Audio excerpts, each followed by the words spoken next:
pada dasarnya Nangalau itu sangat oke sekali, bisa menjadi salah satu destinasi unggulan di Kalimantan Barat gitu ya, karena ada hutan sertifikasi Plan Vivo, ada orang hutan, jadi lengkap lah gitu. Jadi oke, semoga sukses ke depan.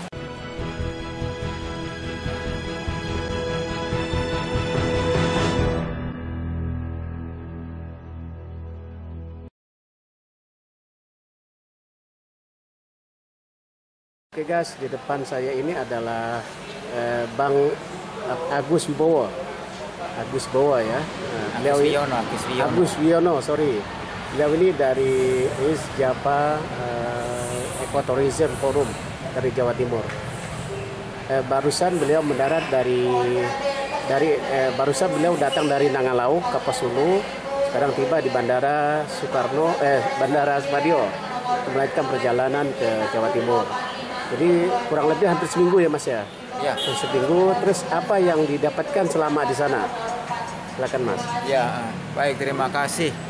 Jadi pertama kami sampaikan terima kasih kepada Yayasan PRCF Indonesia atas kepercayaannya mengundang kami dalam melakukan assessment atau kajian membuat profil untuk pengembangan ekowisata di Desa Nangalau, Kecamatan Embalo Hilir, Kapuasulu.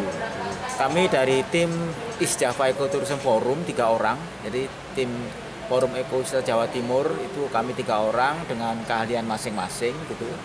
Nah, selama di Nangalau kami melihat, pertama kami lihat adalah potensi.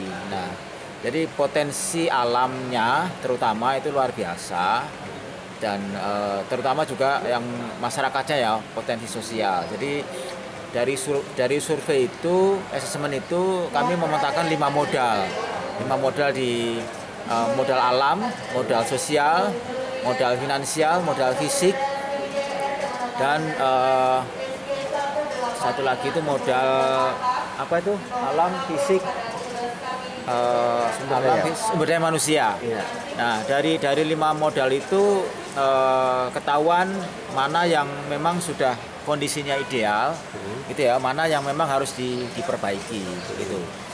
Nah, dari asesmen itu ya kami tentunya partisipatif menggunakan masyarakat, terus visit ke banyak tempat, gitu ya, ke danau, ke hutan, ke masyarakat, ke kebun dan sebagainya, gitu ya.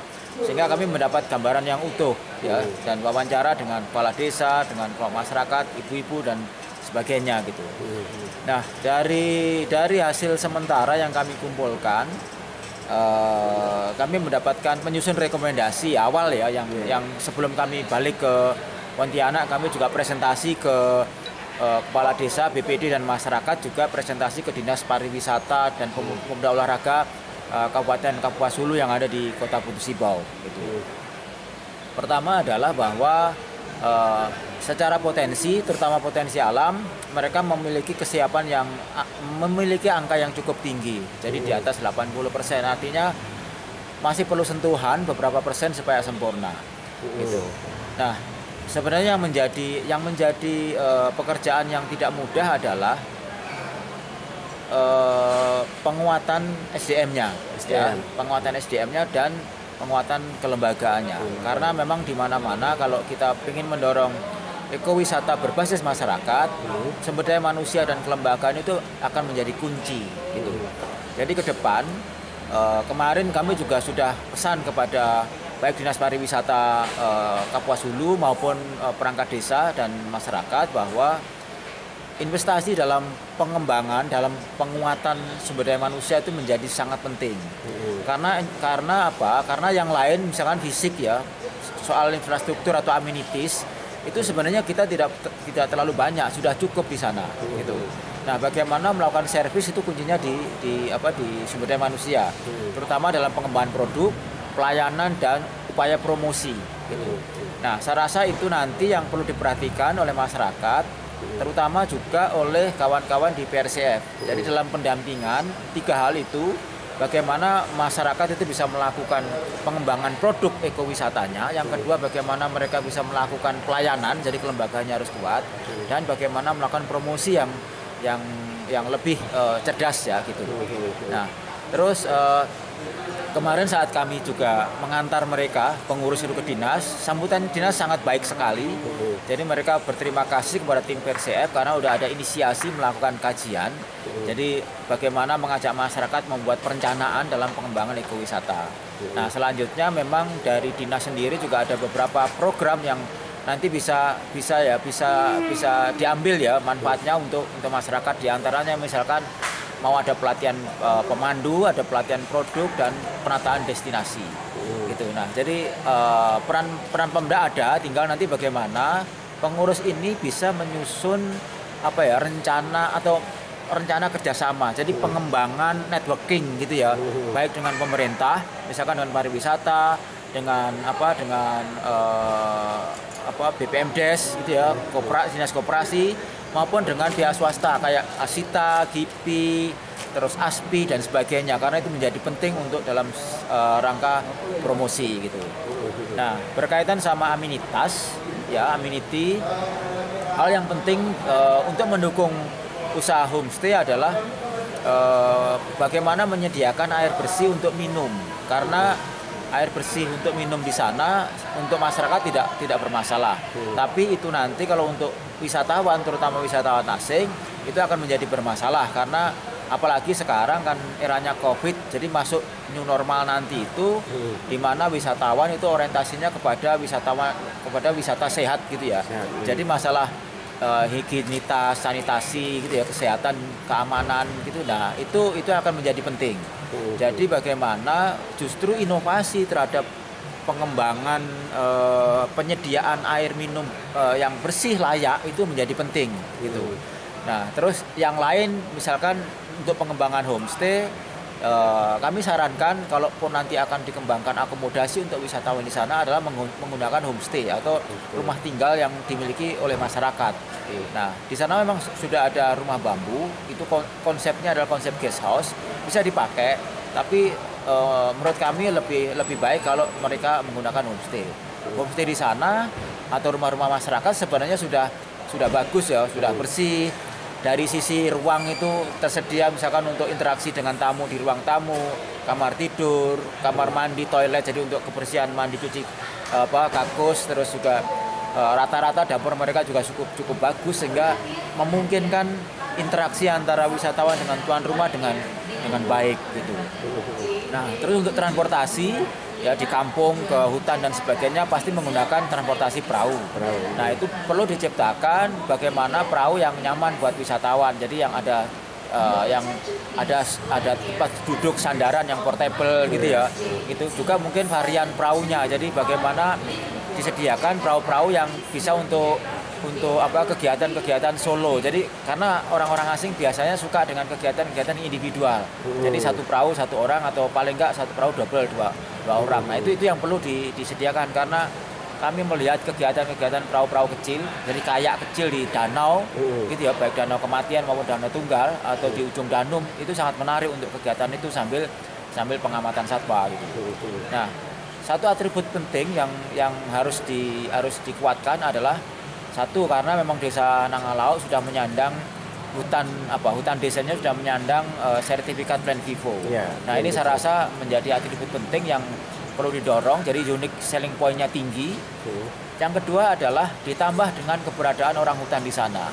Cuma memang keberadaan orang hutan itu perlu dikuatkan lagi karena itu di hutan HPT, jadi dia harus dipastikan bahwa di sana tidak akan ada konsensi lagi.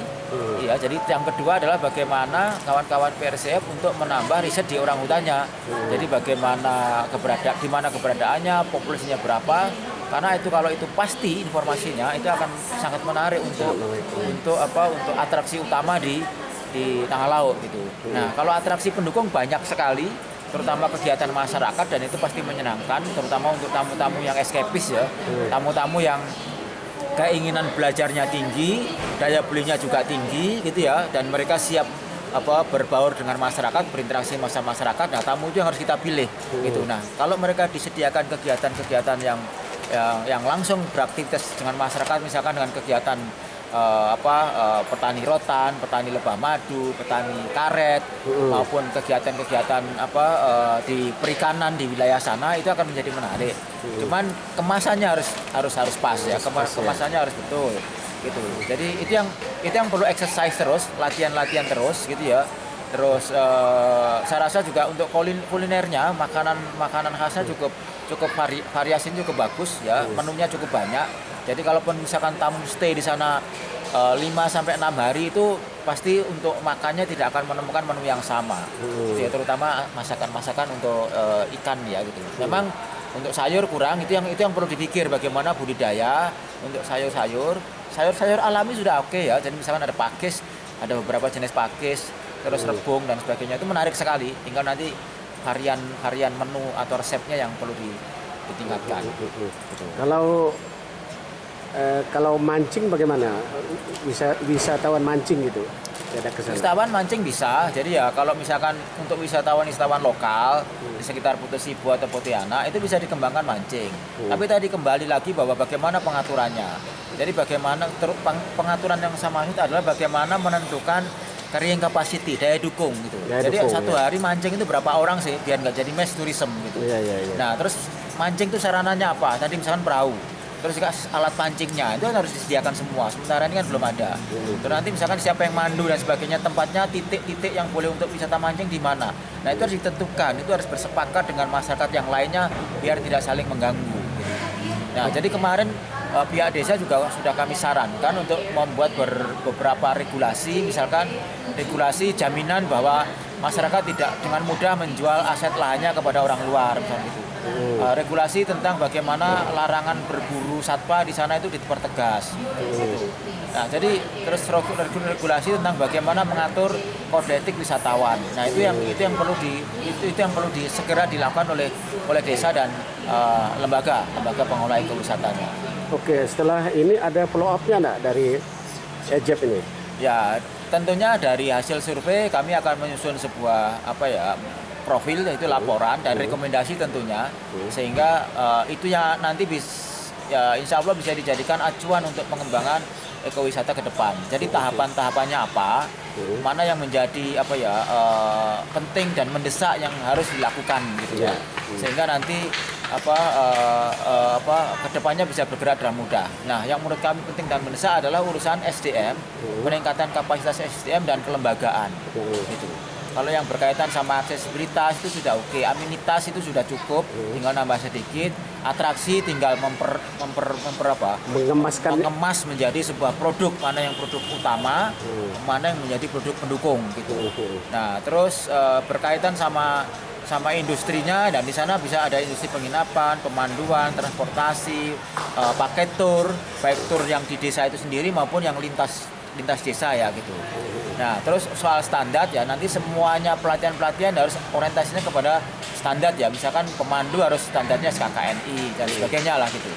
Nah, yang menjadi PR juga di sana adalah soal branding dan nanti promosinya, karena saat ini belum ada gitu ya. Kemarin sudah ada produk berupa paket-paket, tapi tadi sekali lagi karena memang promosinya belum disusun strateginya, nggak jalan. Jadi produk ada, tapi tidak ada tamu, tidak ada pengunjung karena tidak tahu. Nah, ini menjadi PR penting juga. Gitu. Oke, saya cukup Mas. Terima kasih banyak nih atas kunjungannya ke Nangalau. Mudah-mudahan ini menjadi perhatian, rekomendasi dari EJEP. Tentu akan menjadi perhatian dari desanya, kabupaten maupun PRSF sendiri. Oke, ya memang pada dasarnya Nangalau itu sangat oke sekali, bisa menjadi salah satu destinasi unggulan di Kalimantan Barat gitu ya, karena ada hutan sertifikasi Plan Vivo, ada orang hutan, jadi lengkap lah gitu. Jadi oke, semoga sukses ke depan. Oke, terima kasih Mas.